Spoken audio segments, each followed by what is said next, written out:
नमस्कार। स्वागत है आपका कहानियों की इस खूबसूरत दुनिया में। यहाँ आज मैं आपको सुनाऊंगी कथा सम्राट मुंशी प्रेमचंद द्वारा लिखी हुई कहानी शांति। स्वर्गीय देवनाथ मेरे अभिन्न मित्रों में से थे। आज भी जब उनकी याद आती है तो वह रंगरेलियां आंखों में फिर जाती हैं और कहीं एकांत में जाकर जरा रो लेता हूँ। हमारे बीच में 200-250 मील का अंतर था। मैं लखनऊ में था, वह दिल्ली में, लेकिन ऐसा शायद ही कोई महीना जाता हो कि हम आपस में ना मिल पाते हों। वह स्वच्छंद प्रकृति के विनोद प्रिय, सहृदय, उदार और मित्रों पर प्राण देने वाला आदमी थे, जिन्होंने अपने और पराये में कभी भेद नहीं किया। संसार क्या है और यहाँ लौकिक व्यवहार का कैसा निर्वाह होता है, यह उस व्यक्ति ने कभी न जानने की चेष्टा की। उनकी जीवन में ऐसे कई अवसर आए जब उन्हें आगे के लिए होशियार हो जाना चाहिए था। मित्रों ने उनकी निष्कपटता से अनुचित लाभ उठाया और कई बार उन्हें लज्जित भी होना पड़ा, लेकिन उस भले आदमी ने जीवन से कोई सबक लेने की कसम नहीं खाई। उनके व्यवहार ज्यों के त्यों रहे। जैसे भोलानाथ जिए वैसे ही भोलानाथ मरे। जिस दुनिया में वह रहते थे वह निराली दुनिया थी, जिसमें संदेह, चालाकी और कपट के लिए स्थान न था। सब अपने थे और कोई गैर न था। मैंने बार बार उन्हें सचेत करना चाहा, पर इसका परिणाम आशा के विरुद्ध हुआ। मुझे कभी कभी चिंता होती थी कि उन्होंने इसे बंद न किया तो नतीजा क्या होगा। लेकिन विडंबना यह थी कि उनकी स्त्री गोपा भी कुछ इसी सांचे में ढली हुई थी। हमारी देवियों में जो एक चातुरी होती है, जो सदैव ऐसे उड़ाऊ पुरुषों की असावधानियों पर ब्रेक का काम करती हैं, उससे वह वंचित थी। यहाँ तक कि वस्त्राभूषण में भी उसे विशेष रुचि न थी। अतः जब मुझे देवनाथ के स्वर्गारोहण का समाचार मिला और मैं भागा हुआ दिल्ली गया तो घर में बर्तन, भांडे और मकान के सिवा और कोई संपत्ति न थी। और अभी उनकी उम्र ही क्या थी जो संचय की चिंता करते। 40 भी तो पूरे नहीं हुए थे। यों तो लड़कपन उनके स्वभाव में ही था, लेकिन इस उम्र में प्रायः सभी लोग कुछ बेफिक्रे रहते हैं। पहले एक लड़की हुई थी, उसके बाद 2 लड़के हुए।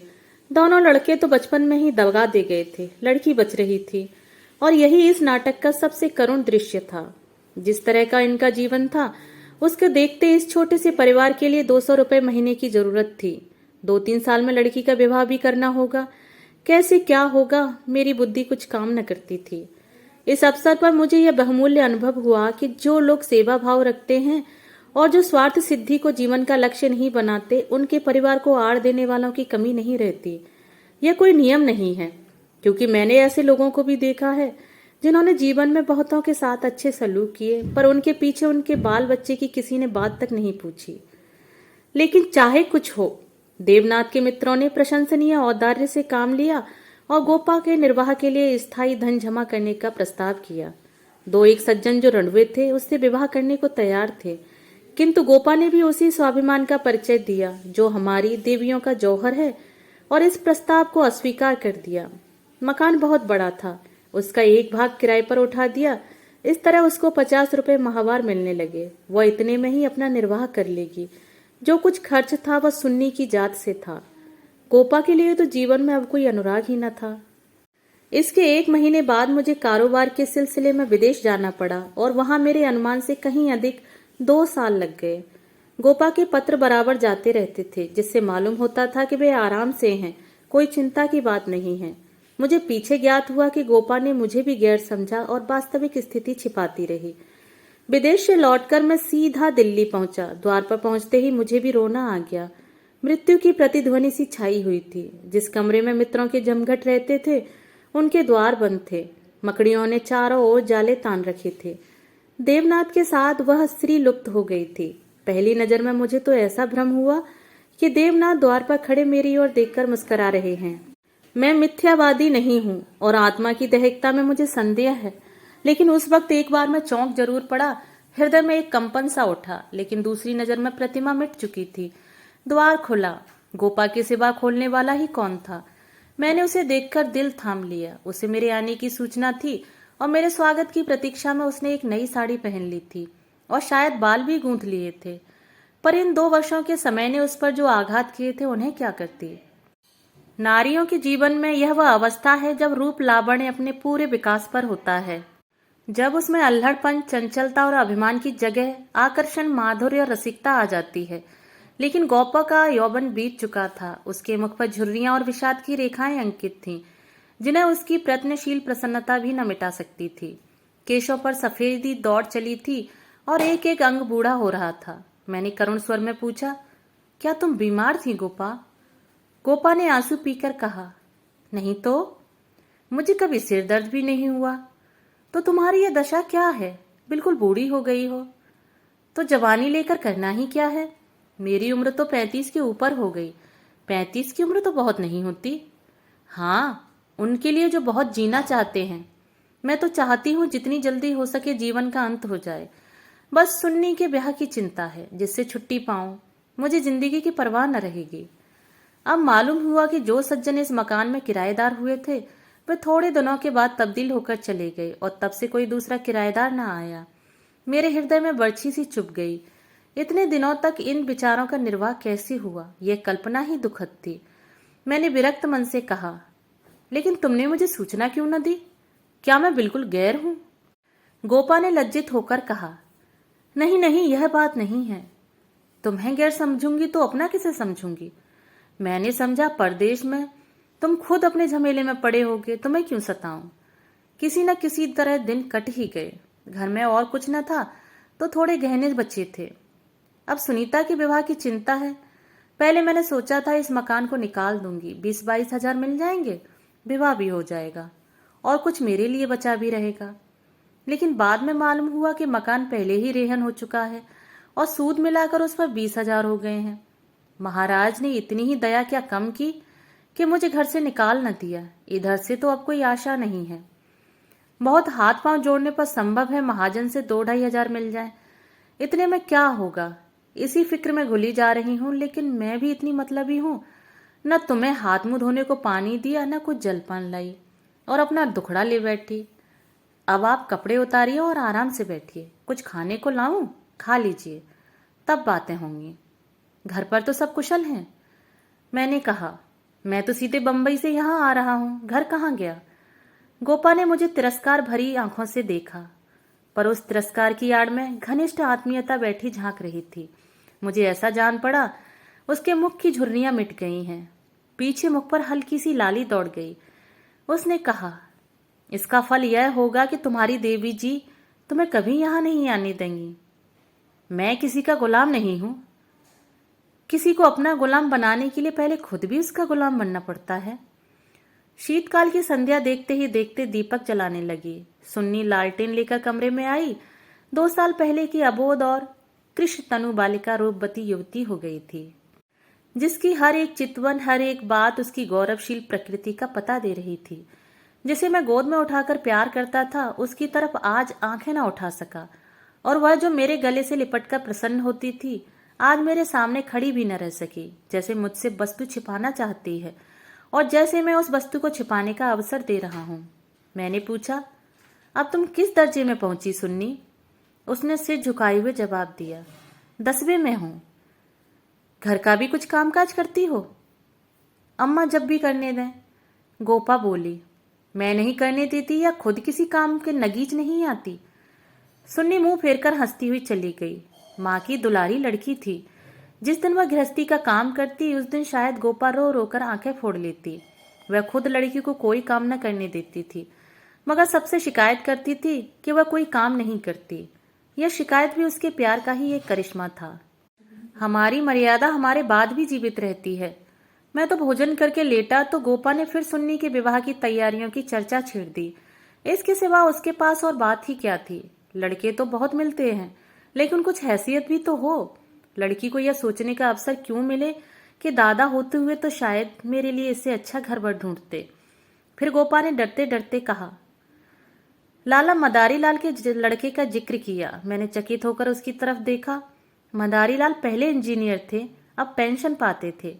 लाखों रुपया जमा कर लिए थे, पर अब तक उनकी लोभ की भूख न बुझी थी। गोपा ने घर भी वह छांटा जहां उसकी रसाई कठिन थी। मैंने आपत्ति की, मदारी लाल तो बड़ा दुर्जन मनुष्य है। गोपा ने दांतों तले जीभ दबाकर कहा, अरे नहीं भैया, तुमने उन्हें पहचाना ना होगा। मेरे ऊपर बड़े दयालु हैं। कभी कभी आकर कुशल समाचार पूछ जाते हैं। लड़का ऐसा होनहार है कि मैं तुमसे क्या कहूं। फिर उनकी यहाँ कमी किस बात की है? यह ठीक है कि पहले वह खूब रिश्वत लेते थे, लेकिन यह धर्मात्मा कौन है? कौन अवसर पाकर छोड़ देता है?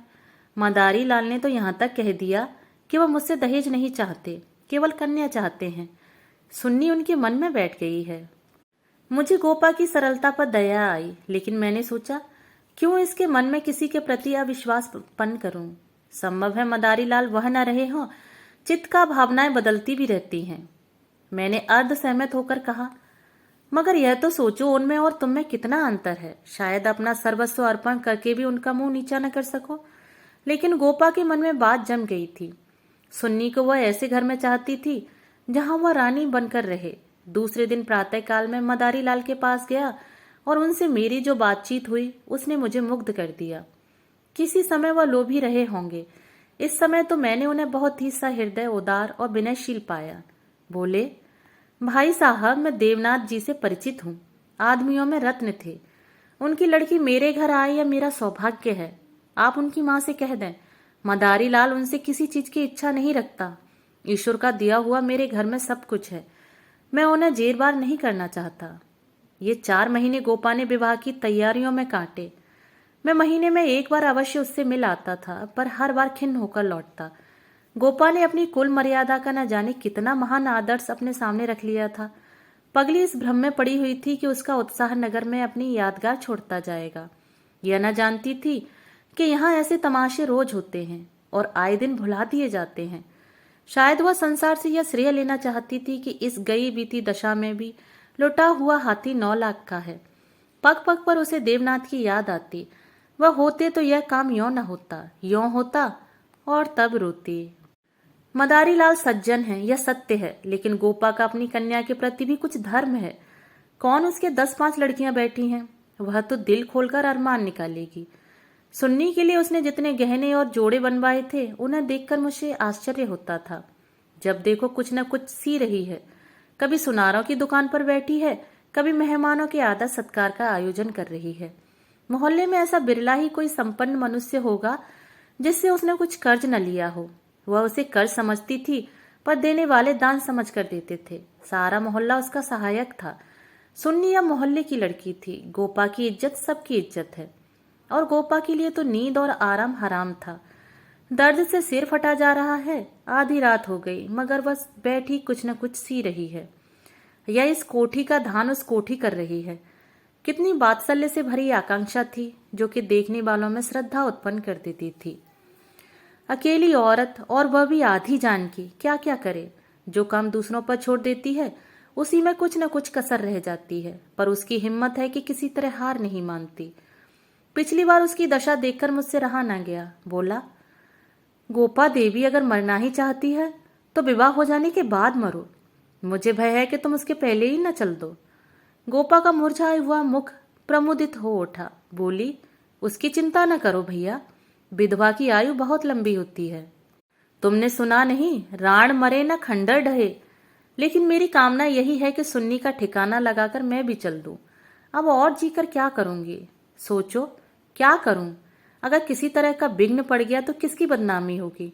इन 4 महीनों में मुश्किल से घंटा भर सोती हूँ, नींद ही नहीं आती, पर मेरा चित्त प्रसन्न है। मैं मरूंगा जीऊं, मुझे यह संतोष होगा कि सुन्नी के लिए उसका बाप जो कर सकता था वो मैंने कर दिया। मदारी लाल ने अपनी सज्जनता दिखाई तो मुझे भी तो अपनी नाक रखनी है। एक देवी ने आकर कहा, बहन जरा चलकर देख चाशनी ठीक हो गई है या नहीं। गोपा उसके साथ चाशनी की परीक्षा करने गई और एक क्षण के बाद आकर बोली, जी चाहता है सिर पीट लूं। तुमसे जरा बात करने लगी, उधर चाशनी इतनी कड़ी हो गई कि लड्डू दांतों से लड़ेंगे। किससे क्या कहूं? मैंने चिढ़कर कहा, तुम व्यर्थ का झंझट कर रही हो। क्यों नहीं किसी हलवाई को बुलाकर मिठाइयों का ठेका दे देती? फिर तुम्हारे यहाँ मेहमान ही कितने आएंगे जिनके लिए यह तुमार बांध रही हो। 10-5 की मिठाई उनके लिए बहुत होगी। गोपा ने व्यथित नेत्रों से मेरी ओर देखा। मेरी यह आलोचना उसे बुरी लगी।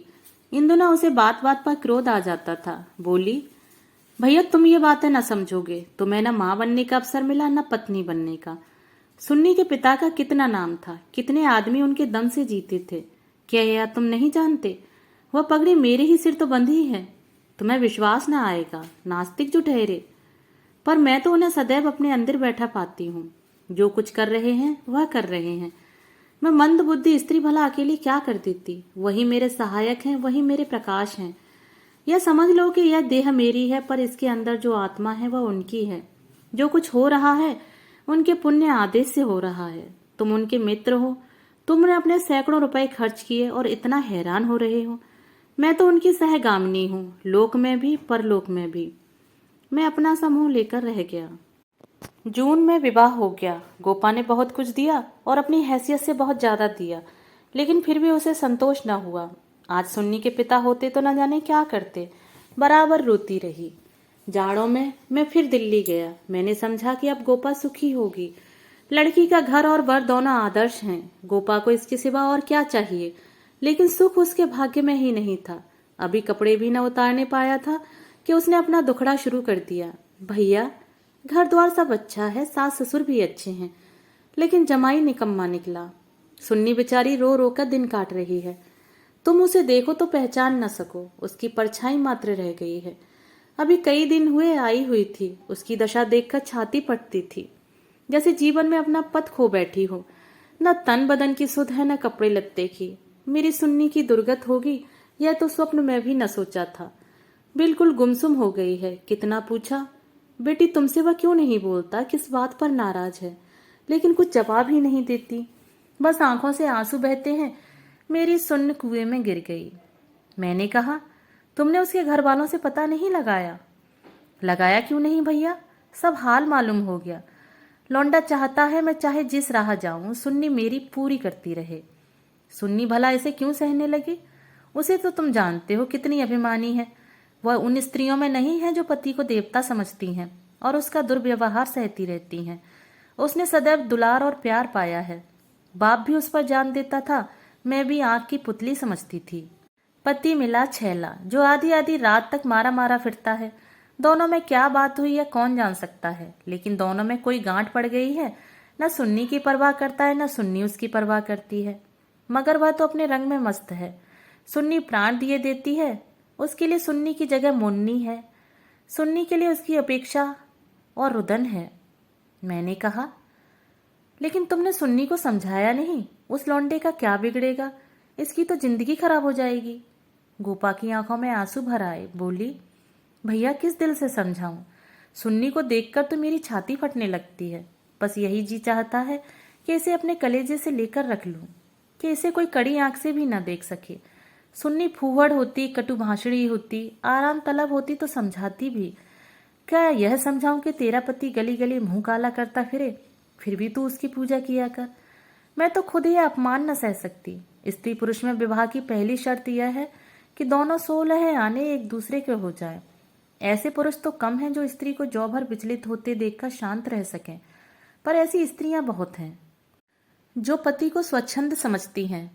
सुन्नी उन स्त्रियों में नहीं है। वह अगर आत्मसमर्पण करती है तो आत्मसमर्पण चाहती भी है, और यदि पति में यह बात न हुई तो वह उसमें कोई संपर्क न रखेगी, चाहे उसका सारा जीवन रोते कट जाए।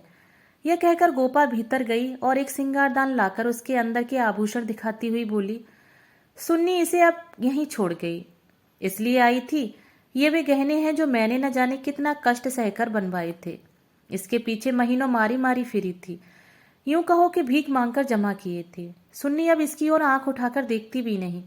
पहने तो किसके लिए, सिंगार करे तो किस पर? 5 संदूक कपड़ों के दिए थे। कपड़े सीते सीते मेरी आंखें फूट गईं। यह सब कपड़े उठाती लाई। इन सब चीजों से उसे घृणा हो गई है। बस कलाई में 2 चूड़ियां और एक उजली साड़ी, यही उसका सिंगार है। मैंने गोपा को सांत्वना दी। मैं जाकर केदारनाथ से मिलूंगा, देखूं तो वह किस रंग ढंग का आदमी है। गोपा ने हाथ जोड़कर कहा, नहीं भैया, भूल कर भी न जाना। सुन्नी सुनेगी तो प्राण ही दे देगी। अभिमान की पुतली ही समझो उसे, रस्सी समझ लो, जिसके जल जाने पर भी बल नहीं जाते। जिन पैरों से उसे ठुकरा दिया है उन्हें वह कभी न सहलाएगी। उसे अपना बनाकर कोई चाहे तो लौंडी बना ले, लेकिन शासन तो उसने मेरा न सहा तो दूसरों का क्या सहेगी। मैंने गोपा से उस वक्त कुछ न कहा, लेकिन अवसर पाते ही लाला मदारी लाल से मिला। मैं रहस्य का पता लगाना चाहता था।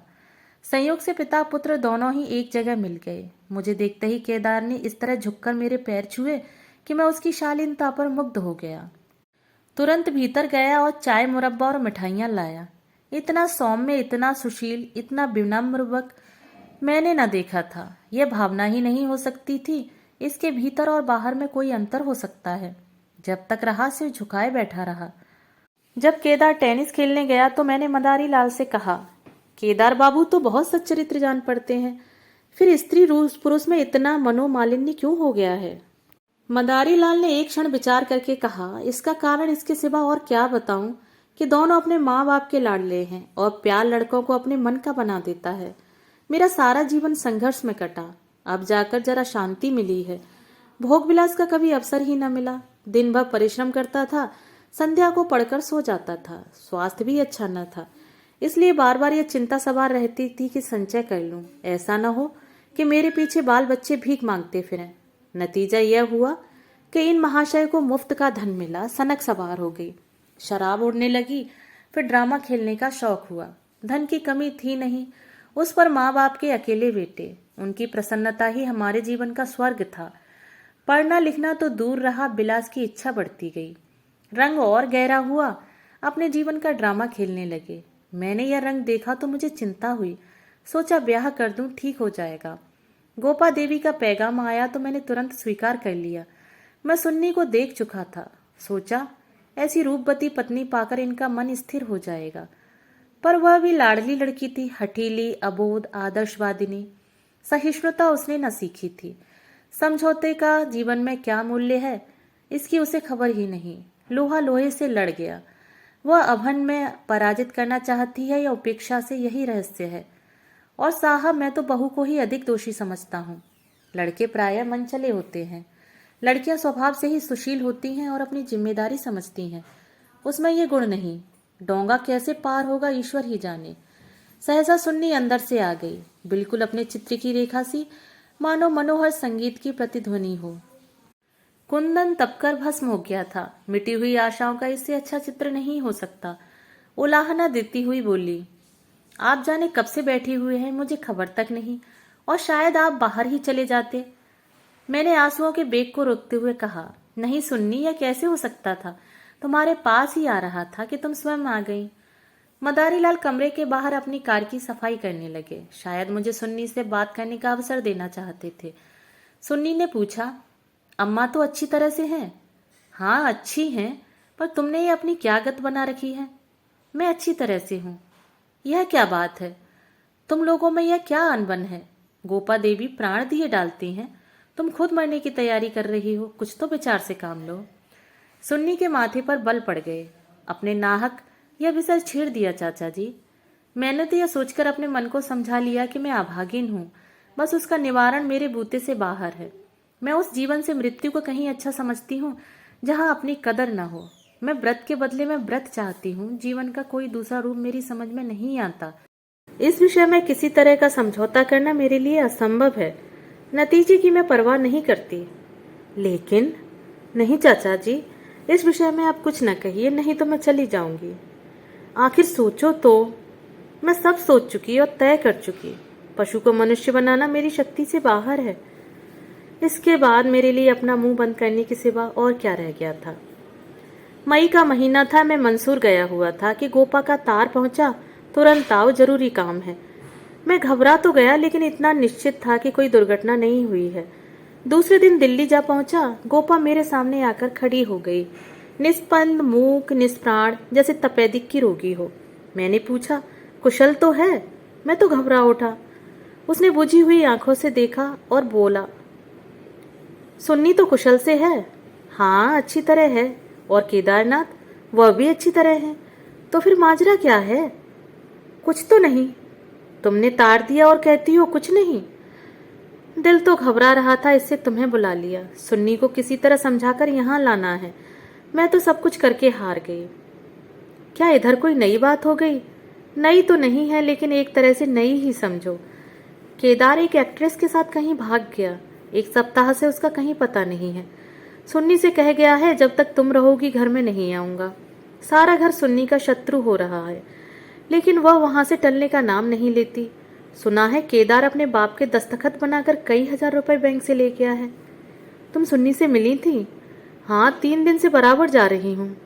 वह नहीं आना चाहती तो रहने क्यों नहीं देती? वहां घुट घुट कर मर जाएगी। मैं उन्हीं पैरों लाला मादारी लाल के घर चला। हालांकि मैं जानता था कि सुन्नी किसी तरह न आएगी, मगर वहां पहुंचा तो देखा कोहराम मचा हुआ था। मेरा कलेजा धक से रह गया। वहां तो अर्थी सज रही थी। मोहल्ले के सैकड़ों आदमी जमा थे। घर में से हाय हाय की क्रंदन ध्वनि आ रही थी। यह सुन्नी का शब्द था। मदारी लाल मुझे देखते ही मुझसे उन्मत्त की भांति लिपट गए और बोले, भाई साहब, मैं तो लुट गया। लड़का भी गया, बहू भी गई, जिंदगी ही गारत हो गई। मालूम हुआ कि जब से केदार गायब हो गया, सुन्नी और भी ज्यादा उदास रहने लगी थी। उसने उसी दिन अपनी चूड़ियां तोड़ डाली थी और मांग का सिंदूर पोंछ डाला था। सास ने जब आपत्ति की तो उनको अपशब्द कहे। मदारी लाल ने समझाना चाहा तो उन्हें भी जली कटी सुनाई। ऐसा अनुमान होता था उन्माद हो गया है। लोगों ने उससे बोलना छोड़ दिया था। आज प्रातःकाल यमुना स्नान करने गई। अंधेरा था, सारा घर सो रहा था, किसी को नहीं जगाया। जब दिन चढ़ गया और बहू घर में न मिली तो उसकी तलाश होने लगी। दोपहर को पता लगा कि यमुना गई है। लोग उधर भागे, वहां उसकी लाश मिली। पुलिस आई, शव की परीक्षा हुई। अब जाकर शव मिला है।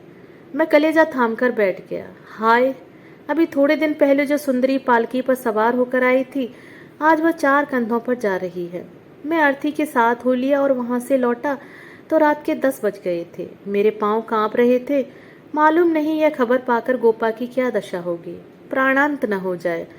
मुझे यह भय हो रहा था। सुन्नी उसकी प्राण थी, उसके जीवन का केंद्र थी। उस दुखिया के उद्यान में यही एक पौधा बच रहा था। उसे वह हृदय रक्त से सींच सींच कर पाल रही थी।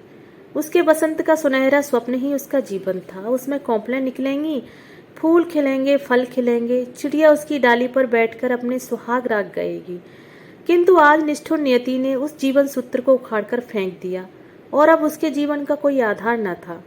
यह बिंदु ही मिट गया था जिस पर जीवन की सारी रेखाएं आकर एकत्र हो जाती थीं। दिल को दोनों हाथों से थामे मैंने जंजीर खटखटाई। गोपा एक लालटेन लेकर निकली। मैंने गोपा के मुख पर एक नए आनंद की झलक देखी। मेरी शोक मुद्रा देखकर उसने मातृव्रत प्रेम से मेरा हाथ पकड़ लिया और बोली, आज तो तुम्हारा सारा दिन रोते ही कटा। अर्थी के साथ बहुत से आदमी रहे होंगे।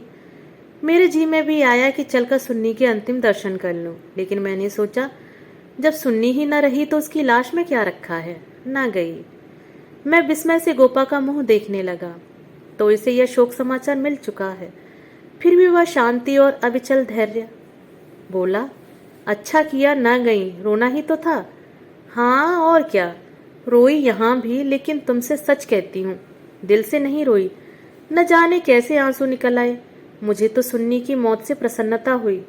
दुखिया अपनी मान मर्यादा लिए संसार से विदा हो गई, नहीं तो न जाने क्या क्या देखना पड़ता। इसीलिए और भी प्रसन्न हूं कि उसने अपनी आन निभा दी। स्त्री के जीवन में प्यार न मिले तो उसका अंत हो जाना ही अच्छा। तुमने सुन्नी की मुद्रा देखी थी? लोग कहते हैं ऐसा जान पड़ता था कि मुस्कुरा रही है। मेरी सुन्नी सचमुच देवी थी भैया। आदमी इसलिए थोड़ी ही जीना चाहता है कि रोता रहे।